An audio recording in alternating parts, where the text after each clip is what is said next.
Hello everyone, my name is Sanju. तो welcome to my YouTube channel. तो आज आप पढ़ेंगे एनवायरनमेंट्स के कुछ एमसीक्यू जो कि आपके यूपी टेट के एग्ज़ाम में आपके लिए बहुत हेल्पफुल रहने वाले हैं।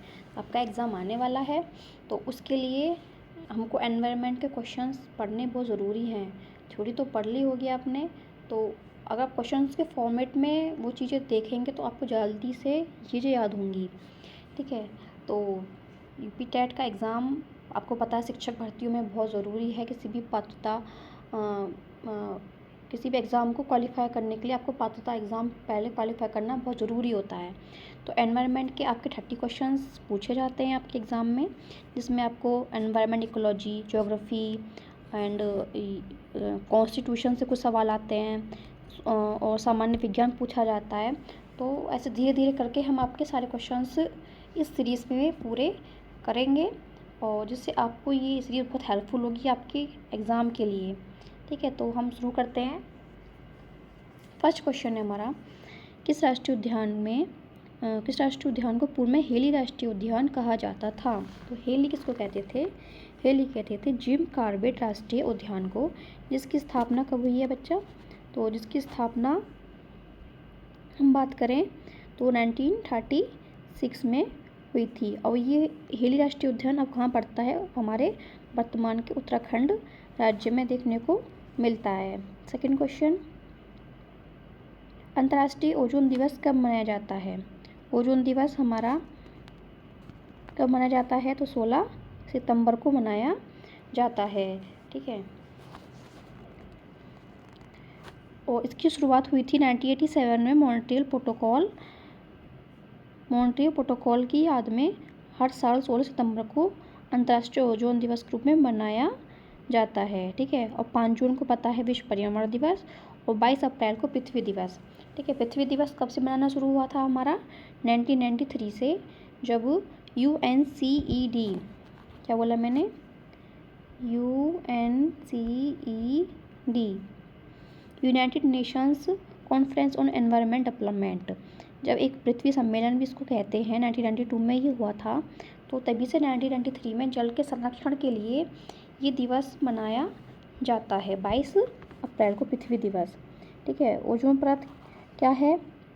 ओजोन दिवस जो हमारे आने वाली यूवी रेज हैं तो ये ओजोन परत क्या करती है? हमारी समता मंडल में पाई जाती है और जो पृथ्वी तक जो यूवी रेज आती हैं हार्मफुल, वो पृथ्वी तक नहीं आ पाती, उनको ये ओजोन लेयर अपने अंदर सोख लेती है। ठीक है, जिससे हमारा त्वचा का कैंसर नहीं हो पाता। ठीक है, तो ये ओजोन लेयर किसमें पाई जाती है? हमारी स्ट्रेटोस्फेयर, सप्ताह मंडल में पाई जाती है। नेक्स्ट क्वेश्चन, इकोसिस्टम शब्द का प्रयोग सर्वप्रथम किसने किया था? तो इकोसिस्टम किसने किया था? एजी टांसले। किसने किया था? एजी टांसले के द्वारा सबसे पहले इसका प्रयोग किया गया था। और अर्नेस्ट हैकल ने किसका किया था? इकोलॉजी का। किसका?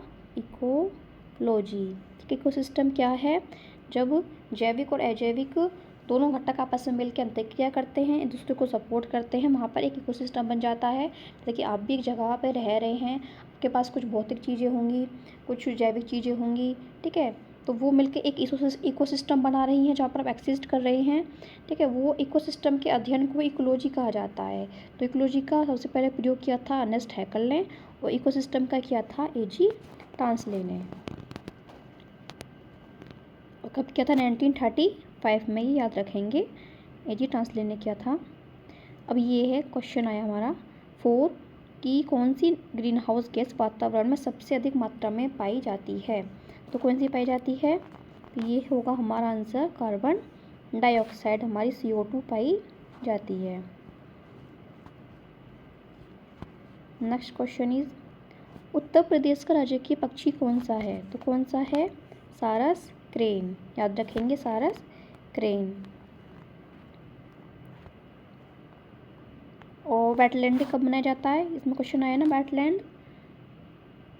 तो ये है हमारा 2 फरवरी को आर्द्रभूमि दिवस मनाया जाता है, जो कि 1971 में रामसर कन्वेंशन हुआ था उसके आधार पर। ठीक है, और भारत का राष्ट्रीय पक्षी कौन सा है? पीकॉक है। फूड चेन में ऊर्जा का प्रवाह कैसे होता है? फूड चेन में, ठीक है, फूड चेन में कैसे होता है? तो हमेशा यूनि डायरेक्शनल होता है, एक दिशीय होता है, ठीक है, हमेशा याद रखेंगे कैसे होता है, वन डायरेक्शनल होता है। और एक और थ्योरी आती है इसमें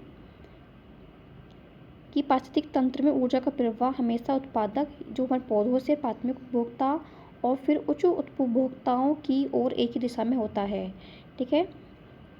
एक फूड चेन होती है, इसमें घास को खाया टिड्डे ने, टिड्डे को खाया मेढक ने, मेढक को खाया सांप ने, सांप को खाया मोर ने। तो ये क्या है, एक निम्न स्तर से उच्चतम स्तर तक पोषण का जो स्तर है वो बढ़ता जा रहा है, ठीक है। तो हमेशा एक ही डायरेक्शनल में होगा, ये नहीं है कि उनका उपभोक्ता का स्तर उल्टा आ जाएगा, कभी वापस नहीं होगा।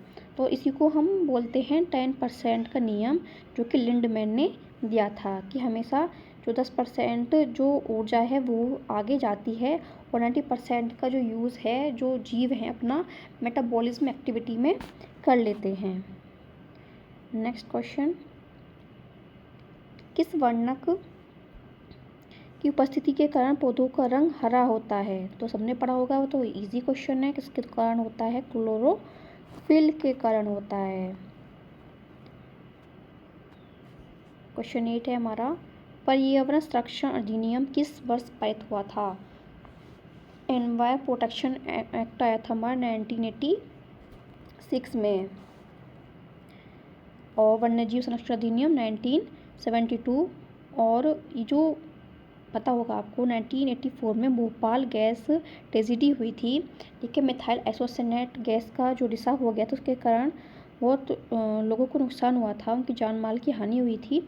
तो उसी के बाद आर्टिकल 253 के तहत पर्यावरण की रक्षा और सुरक्षा के लिए 1986 में ये व्यापक कानून पारित किया गया, और वन्यजीव संरक्षण अधिनियम जो वन्य जीवों के लिए 1972 में आया था।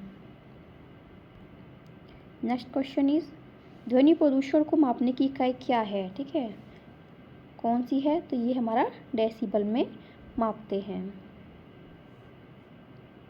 और अदर्स कौन सी मानी जाती है? मतलब हमारे कानों के लिए जो सूटेबल आवाज़ है वो होनी चाहिए 60 डेसिबल तक। Next question and last question is, संसार का सर्वाधिक समस्याकारी जलीय खरपतवार जिसे बंगाल का आतंक कहते हैं, क्या कहते हैं? बंगाल का आतंक भी कहा जाता है, कौन सा है? तो वो कौन सा होगा? जलकुंभी। कौन सा होगा? जलकुंभी। ये क्या करता है? ये अपने आप को फैलाता रहता है, अधिक मात्रा में उत्पाद, अपने आप को प्रोडक्टिविटी इसकी ज़्यादा है, और ये क्या करता है, समुद्र में या फिर जहाँ पानी है वहाँ की जितना भी ऑक्सीजन है उसको अपने अंदर से, उसको सबको सोख लेता है अपने अंदर, और जिससे जलीय जीवों या फिर मछलियों की मृत्यु हो जाती है, ठीक है। और इसका जो प्रजनन दर है वो तीव्र है, इसीलिए इसको बंगाल का आतंक कहा जाता है, ठीक है। तो ये हमारे कुछ 10 क्वेश्चंस थे जो हमने आज करे हैं, ठीक है। तो ये सीरीज़ हमारी कंटिन्यू रहेगी जब तक आपका यूपी टेट का एग्ज़ाम होता है, तो आप इसको करिएगा, ठीक है। तो एक अच्छा स्कोर की उम्मीद करेंगे यहाँ से कि आपका एक अच्छा स्कोर आप करेंगे, ठीक है। 30 क्वेश्चन कितने का आता है? 30 क्वेश्चन का आता है ये 30। तो 30 के 30 हम पूरे करने की कोशिश करेंगे, यही हमारा टारगेट इसमें रहेगा, ठीक है। ये बहुत ही आसान है, इसको हम अचीव कर सकते हैं। मिलते हैं नेक्स्ट क्लास में, तब तक के लिए थैंक यू।